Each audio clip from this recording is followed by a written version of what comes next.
Merci. Monsieur le Premier ministre, malgré l'ordonnance de la Cour internationale de justice qui a intimé à Israël d'arrêter son offensive à Rafah, les massacres de civils se poursuivent dans la bande de Gaza.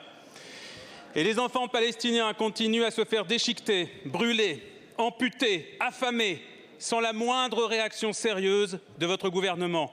Je crois qu'il est utile de rappeler dans cette Assemblée le bilan officiel du génocide en cours à Gaza. Bilan que tant de gens ici n'ont cessé de contester, de minimiser, englués dans leur soutien inconditionnel au gouvernement criminel israélien.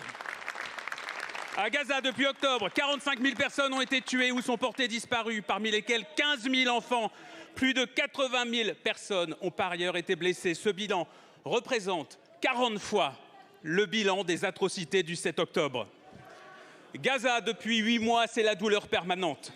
Celle des membres coupés à vif, celle des plaies béantes, celle des enfants devenus orphelins, celle des parents qui enterrent un fils, une fille ou plusieurs. C'est la douleur des blessés qu'on ne peut pas soigner ni même soulager. C'est la douleur d'un monde apocalyptique où plus rien ne tient debout.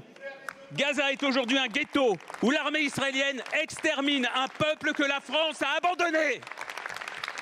Alors je sais ce que vous allez me répondre, monsieur Attal. Vous allez me dire, mais bien sûr que si la France agit, la France réclame un cessez-le-feu, elle vote des résolutions à l'ONU et affirme même parfois son désaccord. Mais les mots vides d'efficacité ne suffisent plus.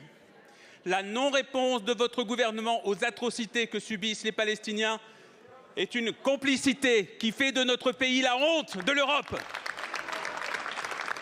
L'un des moyens d'action, c'est la reconnaissance de l'État palestinien. Mais le président dit que c'est encore trop tôt, qu'il ne faut pas se laisser dominer par l'émotion. Ma question est donc la suivante.